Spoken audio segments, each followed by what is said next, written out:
16, but a little bit at the end of chapter 15. Acts chapter 16, Paul goes through the regions of Cilicia and Syria, then Cilicia, then Galatia. Then he receives the Macedonia call in Acts chapter 16 at Troas.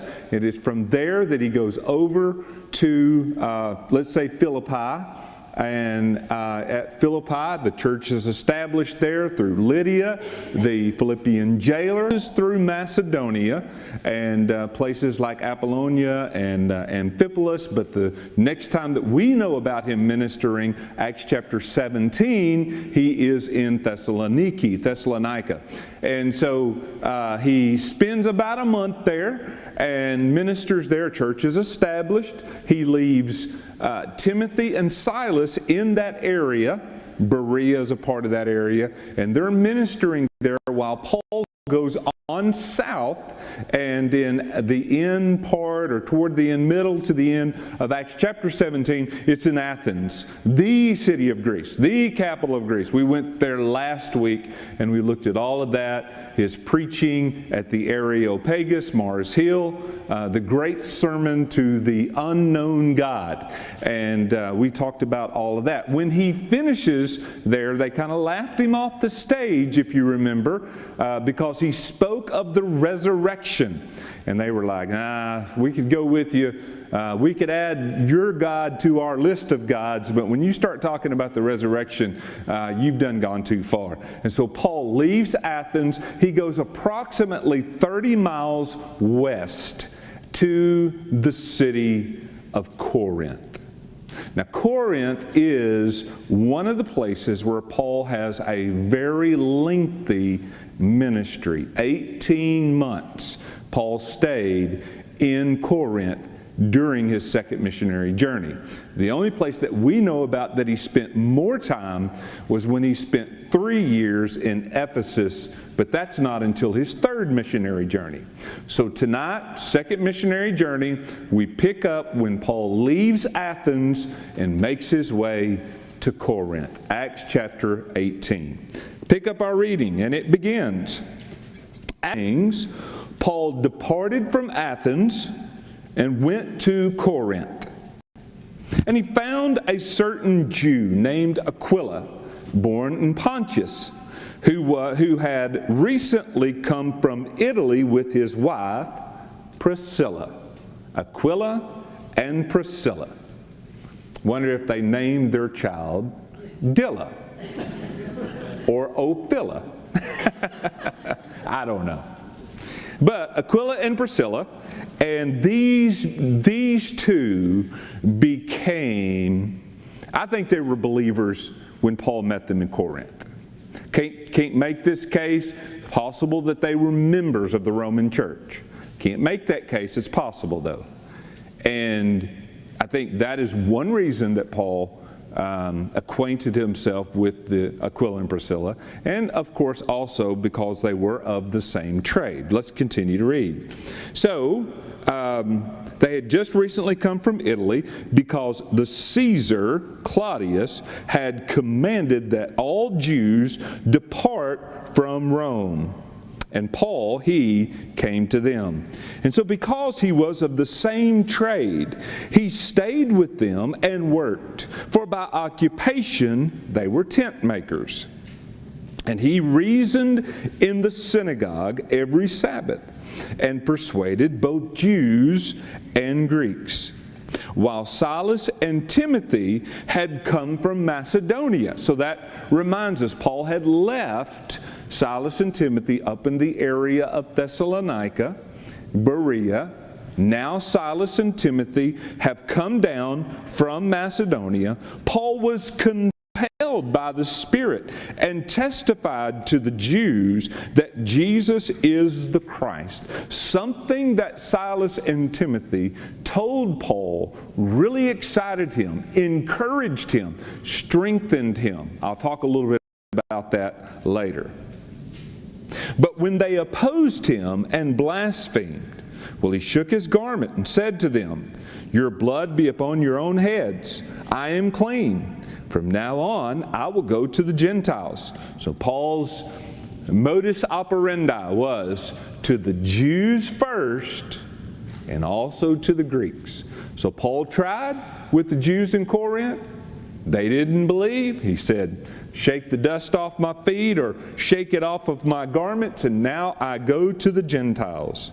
Verse 7, and he departed from there and entered the house of a certain man named Justus, one who worshiped God, whose house was next to the synagogue. Now here's another one of those fellows, like Jason in Thessalonica, who was willing to open his house so that the church could meet there. Here is another one, Justus, who opened his house, and his house became the meeting place for the church at Corinth. This is believed to his full-length name is Justus. Forgive me for not knowing it, I didn't put it in my notes. But he also goes by the name Gaius. So this could be the same Gaius of Titius Justus Gaius. I got it right. I remember that now. Okay. And one who worshiped God, whose house was next to the synagogue. Then Crispus, a ruler of the synagogue. The ruler of the synagogue. Now, what's the ruler of the synagogue? Is it like a pastor? Yes. It is ruler. Another way that we could term that, ruler sounds too monarchish, but it's more like a leader. The leader of the synagogue. And he wasn't the only teacher, but he often lived in the synagogue. He cared for the synagogue. He cleaned the synagogue. He took care of it. And so this is who he was. But he believed. Now this would be a real problem. He was the leader of the synagogue, but now he's become a believer. It's probably a problem for his job security. And I would think when we continue to read, he actually did lose his position as ruler of the synagogue. He believed on the Lord and with all his house. And many of the Corinthians hearing believed and were baptized. Ding, ding, ding, ding, ding. The church at Corinth is born. Here we have the beginning of that well-known, sometimes badly characterized. They earned some of that because Paul wrote 2 letters to them, 1 Corinthians and 2 Corinthians, and they had some big problems. But they were a church that was, with the Ephesian church, probably the 2 most influential churches in the first century, at least among the Gentiles. Now the Lord spoke to them in the night vision. So the Lord spoke to Paul in the night vision by a vision. I'll get it right in a minute. Do not be afraid. What does that indicate? Paul was afraid. Paul told the Corinthians, and when I was with you in weakness and fear and trembling. Now we don't have details here, but seemingly Paul was very fearful of what was going on among the Jews, and we'll see in just a moment that he is drugged before the proconsul of Corinth. And so Paul was afraid, but the Lord said, don't be. But speak and do not keep silent, for I am with you, and no one will attack you to hurt you, for I have many people in this city. God says, something great is about to happen here, Paul. So don't be afraid, do not keep silent, and make sure you preach Jesus. Be a people to be saved, and this church is going to become a great church for my work. So he continued there 1 year, 6 months. I don't know if that's the full length of his time, or was that he continued there because later it does say in verse 18 that he stayed a good while longer. So just to be safe, let's say 18 months, but possibly could stretch it out to 2 years, but we know for sure 18 months that Paul stayed here.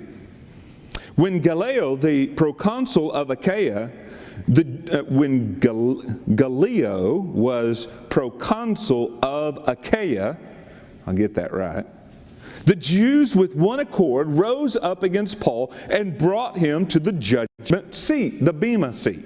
I'm going to show you a picture of that in a little bit. Saying, "This fellow persuades men to worship God contrary to the law." Now, I know that in reading N.T. Wright's book, his biography on the Apostle Paul, N.T. Wright knows a whole lot more about Roman law and that kind of stuff than I do. And he says that likely what Paul was doing here was he was telling the Corinthians that God is to be your supreme ruler and not the Caesar. Now, Paul was not telling the Corinthians or any of the others to disobey, that you were to obey the ordinances of men under which you live. But your supreme leader, your supreme ruler is God. And that's right. And so what the Jews were doing, and if they would have been honest about it, they thought the same thing. The Jews believed that God was the supreme ruler and not the Caesar, but they weren't interested in truth. They were interested in getting Paul imprisoned and at least kicked out of the city. So, we continue. This fellow persuades men to worship God contrary to the law. Now, Paul was about to open his mouth. And Paul was about to give this long, excellent explanation of who he is and what he's doing. Gallio said to the Jews, "If it is a matter of wrongdoing or wicked crimes, O Jews, there would be reason why I should bear with you. But if it is a question of words and names and your own law, look to it to yourself, for I do not want to be a judge in such matters." Now, this is what Gallio was saying. He said, look, if he committed murder, if he committed, if he's a thief, if he's leading a rebellion against Roman authority, okay, we'll talk about it. But if this is an issue of worshiping the Jewish God or the Apollo God or the Zeus God, or that you can't walk so many feet on Saturday and you ought to worship on Sunday, but some say you ought to worship on Saturday, Gallio said, I don't want nothing to do with that. And it depended on where you were. Roman law was not applied as evenly as we think as laws in our country. You know, if you were, Corinth was one place, they didn't really care about how you worshiped or what you worshiped. Just as long as you didn't bother Rome and weren't a criminal. You were in places like Philippi is a little more strictly applied. Not that big a deal. And honestly, in Paul's life, this is the life of Paul, right? Honestly, in Paul's life, the Romans did him a lot of favors. The Roman government was to Paul's advantage. They kept him alive in a lot of times when the Jews would have killed him. So here, forget it, no big deal. So verse 16, and he drove them from the judgment seat. Then all the Greeks took Sosthenes. I want you to hang on to that word. Another one of those books that I'm going to write one of these days. Minor men of Scripture, but Sosthenes is one of the minor men of Scriptures. I'll tell you his story later. What is he? The ruler of the synagogue. But I thought Crispus was. Well, he got fired. Why did he get fired? Because he became a believer. And who took his place? Sosthenes. So Sosthenes, the ruler of the synagogue, they took him. So my supposition is that Sosthenes was doing all the talking. He was accusing Paul of worshiping God contrary to the law. And they took Sosthenes out back and they beat the phooey out of him. Why did they do that? Because he was a Jew.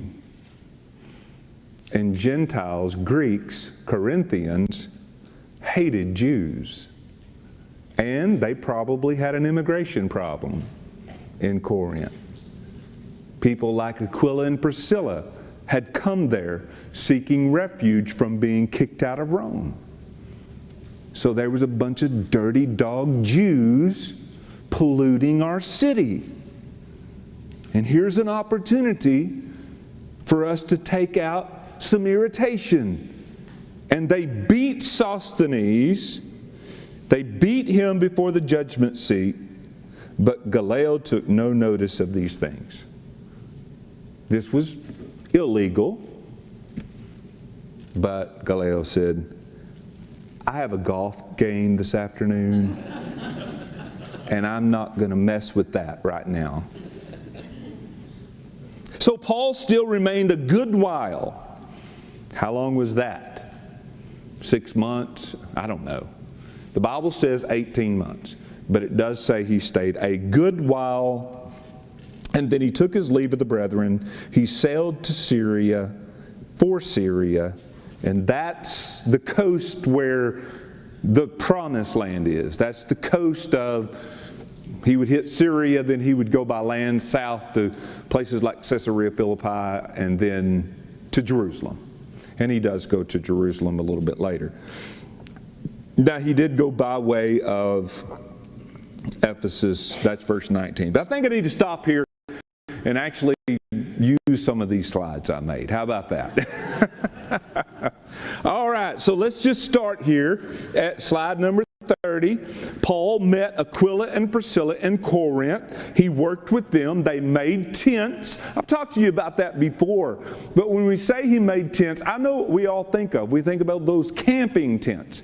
Now, a lot of these were permanent dwellings for people. That was a big deal, especially people that were sheep herders and people who were farmers. They lived out next to the field and they had tents. So that was a big deal. But it was anything that was woven. So they made a lot of different things that were woven. And believe it or not, still in Greece and Turkey and places like that, I think it's called the tapestry industry, is still a big deal. When I was over there, we went into these shops, and all they were rugs. And I'm talking some rugs that were as big as this center section. And they were as much as a brand new four-wheel drive truck. And I would rather have a four-wheel drive truck, I'm just saying. But anyway, this is a big industry. It's a big deal. And it was also a lucrative industry. So they made tents together, but I think it was less about making tents and more about Paul becoming acquainted with the Corinthian area and getting ready to do the work of the Lord. I said that Silas and Timothy came back. What did they tell Paul? Well, we can look at this in 1st and 2nd Timothy, Thessalonians. So 1 Thessalonians chapter 2, verse 17 through chapter 3, verse 7. I'm just referencing that to you. If you want to get the rest of the story, you're going to have to read that later. But to say, Timothy came and he said, Paul, all of your worries are unfounded. The Thessalonian church is doing great. They are working, they're laboring, they're faithful, they're showing love for one another. And Paul was just like, yes, yes, Lord. And it encouraged him. Some have suggested, and I think there's merit to this, that when Paul came to Corinth, he was a little bit beaten down. I know that Paul was a superman, but he was just a man. And Paul was maybe on the side of discouragement. He had left Athens and things didn't go so well there. And Paul often said to the Corinthians that I was with you in weakness, in fear and trembling. Now, Paul was beat up. I mean, everywhere he went, as one writer I read after says this, he said, everywhere Paul went, there was a riot and a revival. And that's sort of, I mean, you finally get tired of being beat up all the time. But the news about the Thessalonian church, Paul was afraid. I didn't get to stay there very long. I got run out of the city, and I faced a lot of persecution there. And what about that young little church that I started? And this shows you over and over again, I have to remind myself of this all the time. It's not all about us. We have to do our work, but ultimately it's in the hands of the Lord. And the Thessalonian church was doing great. By the way, Paul wrote 1st and 2nd Thessalonians while he was in Corinth during this time. We'll talk about that later. Okay, so I'm at 31 now. You can go ahead and move a slide, Vicki. Vicki's been sitting there going. 31. So it made Paul so excited that I think he set aside his weaving tools and went to work preaching the gospel. The opposition that we read about, Paul received a vision from the Lord. The Lord said, I'm with you, Paul, and there's a lot of people in this city, so don't be afraid and preach the gospel. Next slide, verse number 32. Gallio, the proconsul of Achaia, Paul was brought before this judgment seat. Because of the Jews. Now let's talk about this Sosthenes fellow, one of the minor men of Scriptures. 1 Corinthians chapter 1, verse 1. What's it say? 1 Corinthians chapter 1, verse 1.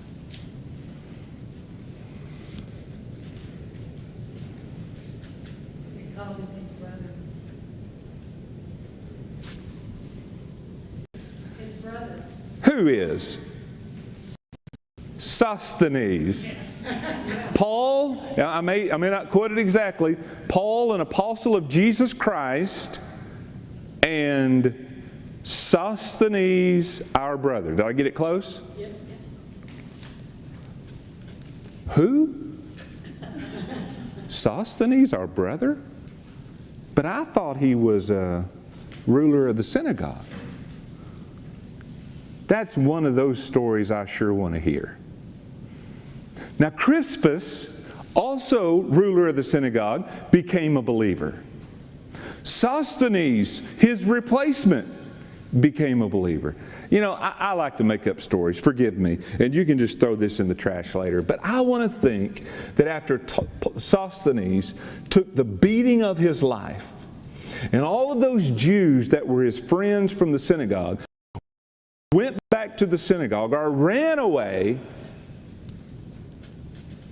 Paul, Silas, Timothy went over to him, helped him up, brushed him off, provided care, said, "Are you okay?"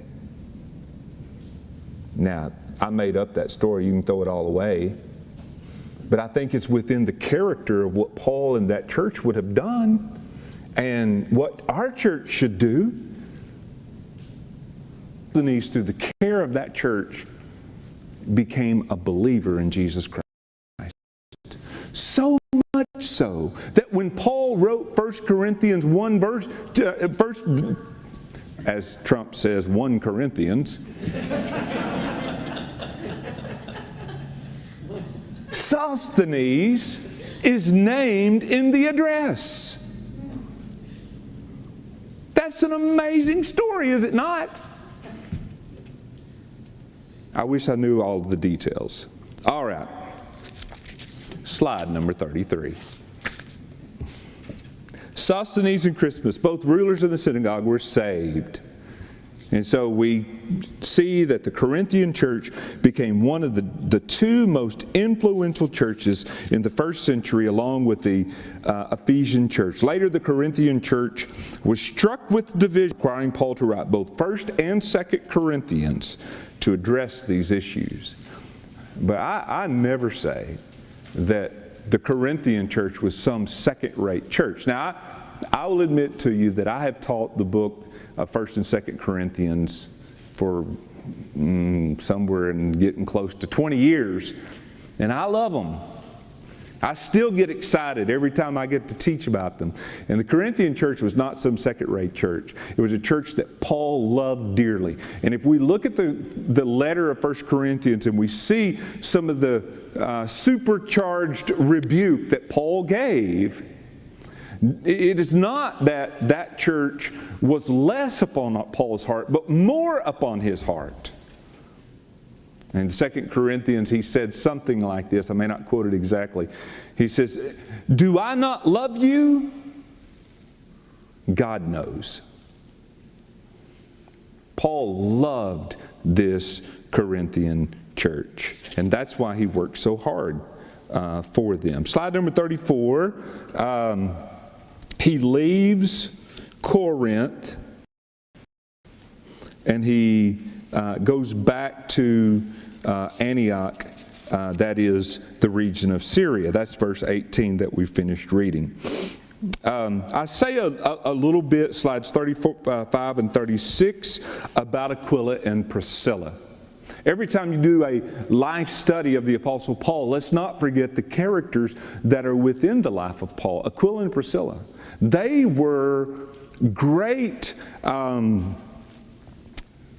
were the husband and wife team.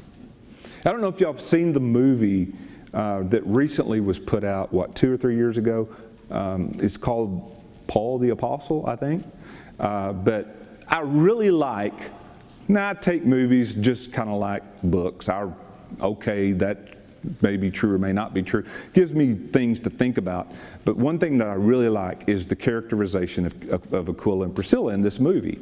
And they are well-to-do people, which I think is probably historically accurate. And they were also very benevolent. People, they opened up their home and they just had people coming and going in and out. And the Bible says over and over and over, the church that is in your house, talking about Aquila and Priscilla. I think the Roman church, the Ephesian church met in their house. Paul also mentions that at one time, this is in Romans 16:3, that Aquila and Priscilla risked their own lives. Was that in Ephesus? That makes sense because they were in Ephesus. Paul traveled from Corinth to Ephesus, left Aquila and Priscilla there. Paul went on to Jerusalem.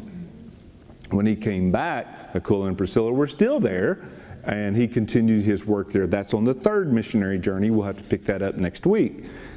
No, I won't be here next week, but a couple of weeks later. But to say, Aquila and Priscilla were faithful servants of the Lord. Look at slide 36. Because of their persistent and sacrificial service to the Lord, they became well known among the churches. That's in Romans 16:4. And they also provided their home as a meeting place for the church at Ephesus. All right, let's go on a picture journey in Corinth. So first slide that I show you is a little bit of information about the city of Corinth. Corinth was their day New York City. New York City's not, but it is the capital of business, is it not? And that's exactly what Corinth was. It was the capital of merchandising.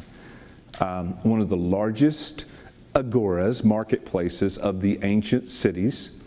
had wide streets. Remember that? The wider the streets, the bigger the town. Some have estimated 200,000+ people lived in the city of Corinth, and then others that would go out. Interesting fact, you need a map here at this point, but Corinth is located on a stretch of land, a little stretch of property that connects the mainland Greece to this little weird shaped thing called the Peloponnesus. This is called an isthmus, ISTHMUS, just a geographical name. 4 miles wide. It connects the Gulf of Corinth on the north side to the Ionian Gulf or the Sardonic Gulf on the south side. The interesting fact is that the shipping travel would start in Italy, let's say Rome, and they would travel straight across the Adriatic Sea, and they would enter the Gulf of Corinth, and they would put their boats, and they would unload their merchandise, and they would walk it the 4 miles or donkey it across the 4 miles, and then they would skid their boats across. This was also a place for them to take a rest from their journey. And so it was a sail. And I don't want to offend any sailors in the house, but sailors from the sea don't always have the best reputation when they come to town. And they would come into the Gulf of Corinth and they would begin to chant, Corinthanize, Corinthanize, Corinthanize. And what did that mean? Well, of course, it was saying to act and to live like a Corinthian, which was drunkenness, sexual immorality, debauchery, revelry, all of those things. And the city of Corinth became known for that. It was the home of the temple of Aphrodite. Aphrodite is, let's use big quotes here, the goddess of love. The Greek interpretation or the Corinthian interpretation, the goddess of sex. And they prided themselves in having 1,000 temple priestesses / prostitutes / sex slaves. These poor girls that were abused by the establishment, and they were used by men for pleasure. Often drugged. It was not a pretty thing. Pagan worship was not just the innocent worship of gold statues. There was a lot of sin and ungodliness in the practice of paganism. Corinth is probably the worst example, and unfortunately the church at Corinth took up many of those practices. Okay, some pictures. Now that's the Corinthian canal that did not exist in Paul's day. This is a canal that was finished in 1893, so not too long ago, relative speaking. But it was in this area that I spoke of the ships being carried across. Next is the Temple of Apollo. This is very front and center in Corinth, right in the smack middle of town. And it is a large temple. Apollo is also, when I went to the museum, I don't know if I put that picture in there or not, but when I went to the museum, there is an Apollo statue. If you see a Greek figure carrying a sheep on his shoulders, that's Apollo. And so I forget the story behind that, but there was some story about that. Next one. Now that is the Acrocorinth, or the Rock of Corinth, like the Acropolis, but this is in Corinth. Now that little shape of a thing up there is not the Temple of Aphrodite. It's actually a Middle-age 1000 AD castle. And it's up there. I wanted to go. I said I would walk, and they wouldn't let me go. They said, "You're going to miss the bus," and so I didn't go. But that's where the temple of Aphrodite was located. Just like, think of the Parthenon in Athens. Something very similar to that. Now the next slide, and I just have to say, you're going to have to read more about this, because there's a lot to read about this in further study about this particular headstone. Is very likely the headstone of the Hebrew synagogue. Next slide shows you the building from which that headstone came. So it's likely the synagogue that would have been. This next slide is basically just a map of the, and this is rendering. This is not a first century made map. This is later, but it's a rendering of what all the archaeologists and such believe that the original, that I should say, that Corinth in Paul's day looked like. The next one is the marketplace, the agora. And go ahead and go show the other one. The best way I can explain to you is I'm standing on this walkway. You kind of see the rails of the walkway, and so I took a picture here, and I turned around and I took a picture there, and it is a very large area. And this is where Paul would have made tents and sold them, and this is where Paul would have interacted with the people. The house of justice would have been in this vicinity, because people would live in the back portion of their shop, and then the front portion that faced the streets is where they would carry out their wares and so forth. The next is the bema seat. This is where Paul would have stood in front of Gallio and been tried, and not really tried at all. And it would have been here that Sosthenes would have been beaten. Just a word or two about the letters of 1st and 2nd Thessalonians, because Paul wrote these letters.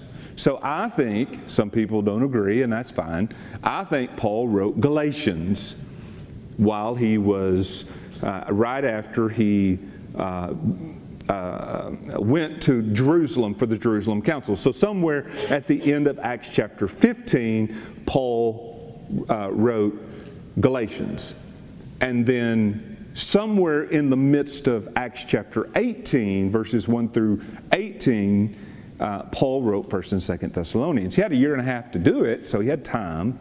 And the letters are not very long, but they are, I think it goes this way. Paul wrote Galatians, then he wrote 1st Thessalonians and 2nd Thessalonians, approximately a month or so apart, not very far apart.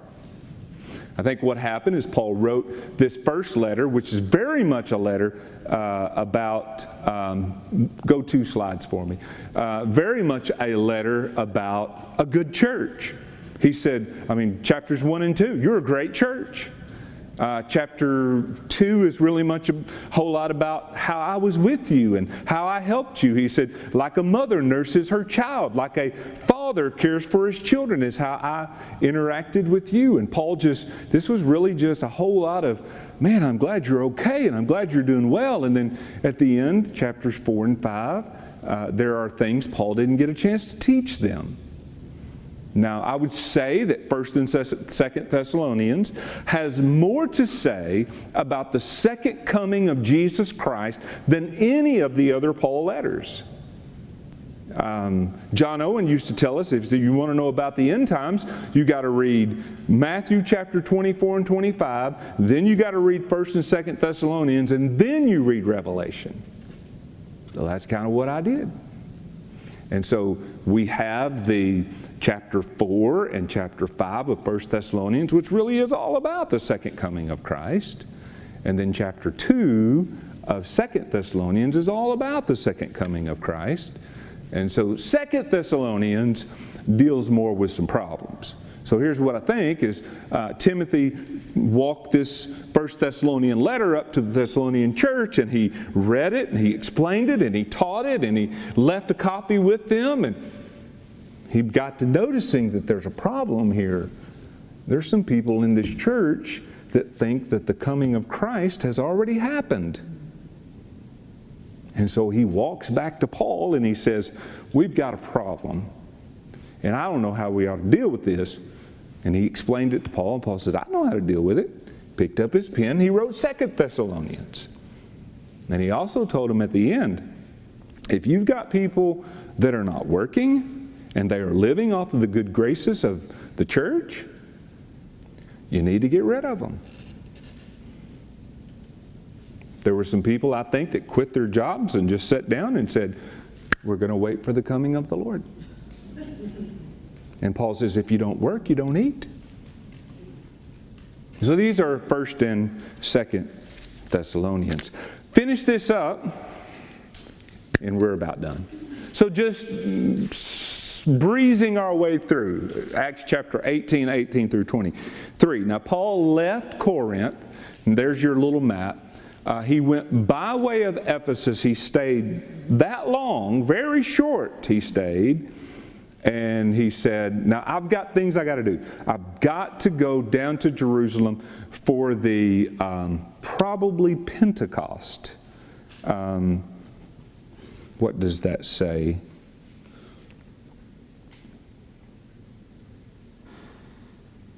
Verse 21. I must by all means keep the coming feast at Jerusalem. Probably Pentecost. It could have been Passover. But probably Pentecost. We'll just say one of those because they're just 50 days apart. And so I've got to keep the feast there. I don't think Paul was all about keeping the feast. I think he was more about preaching to a bunch of Jews.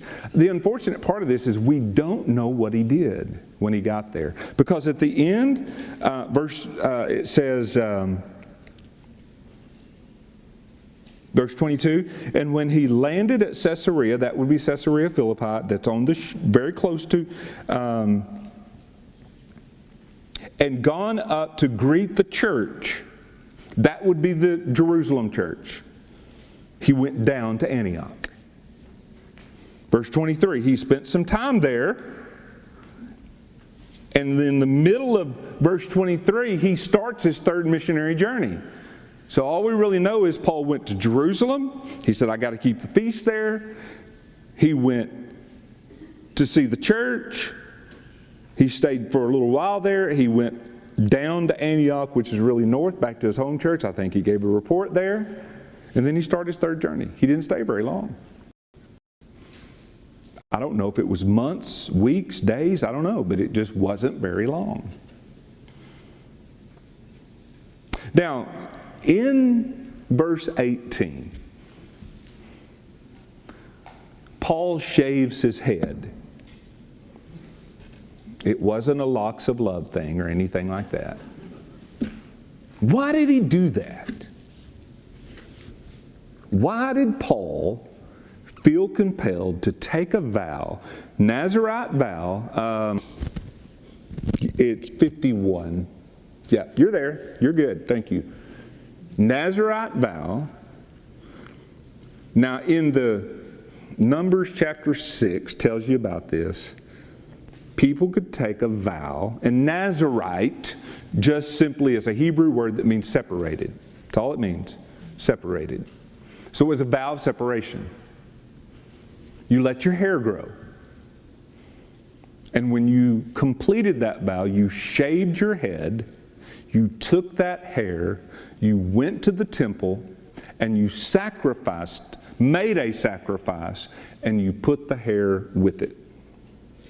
It's all in Numbers chapter 6. I know it's kind of weird. But it's kind of like, why would Paul do that? Aren't we done with the law? Aren't we done with doing Old Testament things? And I would say to you that it kind of makes me scratch my head too. But just as I can only think of it in this light, is that I am a Southern boy, Baptist, conservative Baptist, and a lot of the things that I do and I believe that are right or by tradition.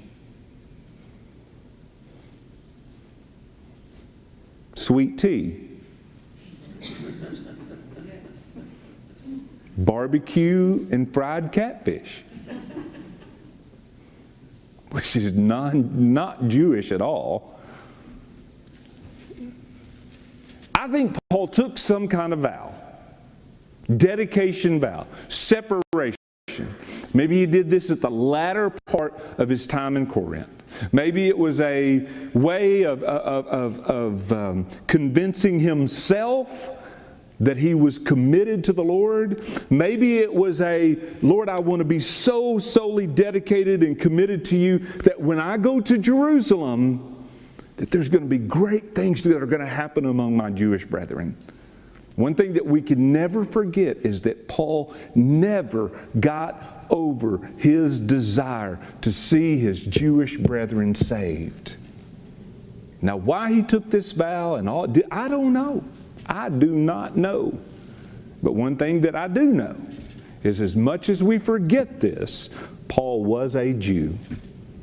And he was raised a conservative, Orthodox Jew. For him to take a Nazirite vow? No. Was it wrong for him to go through that ritual and shave his head and do all those things? No. Why does the Bible put that in there? I don't know.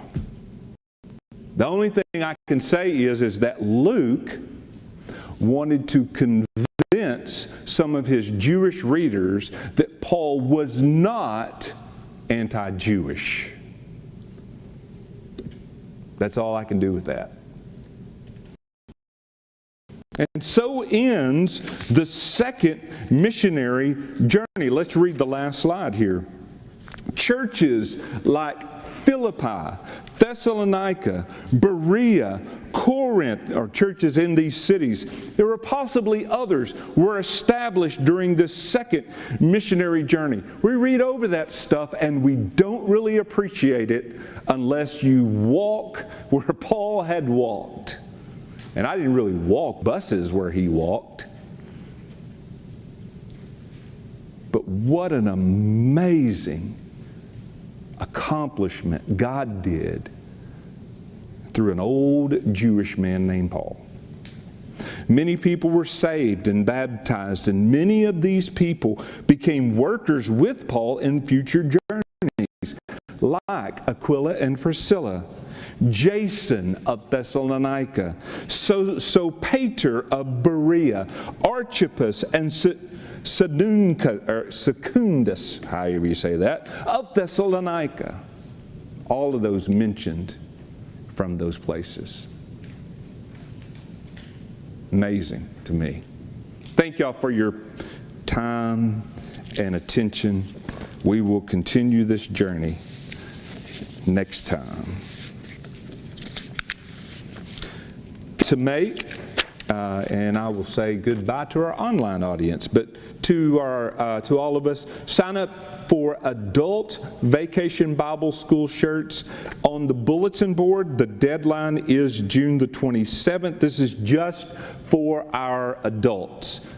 Kids are going to get a shirt, but for our adults, if you want one, and I think there is a charge for that, and Zach didn't tell me that, so I don't know. It's probably on the sign-up sheet. So sign-up sheets on the bulletin board near the bathrooms. Go ahead and sign up so you don't forget if you would like a Vacation Bible School shirt.